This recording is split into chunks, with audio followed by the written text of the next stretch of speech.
how many people really believe that the presidential election this year is reserved for Malays to ensure minority representation? And why now? Madam, 3 months have passed since that debate.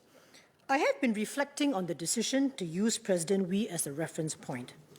I realize that this decision to come from President Wee was not a matter of getting legal advice to interpret any existing laws.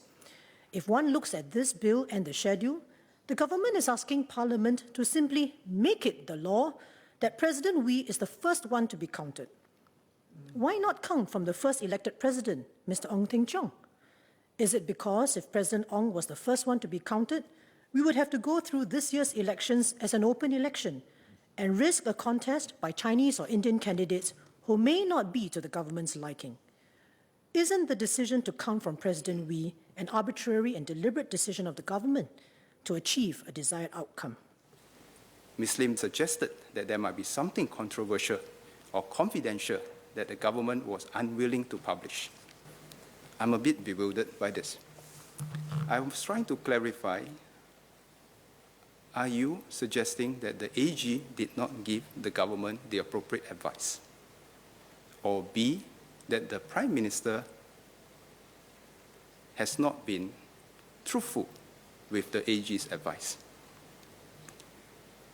If it's the first, then I think Ms. Lim, as suggested by DPM Teo, can challenge this in the courts.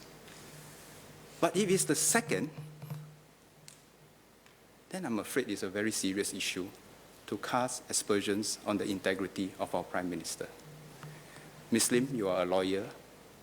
I'm not a lawyer. You will know that when you get advice, you do not freely publicize your advice, and you may have various reasons why you do not publicize all your advice. And as a lawyer, I think you will know this better than me. So I think we should not impute motives on this government nor the Prime Minister.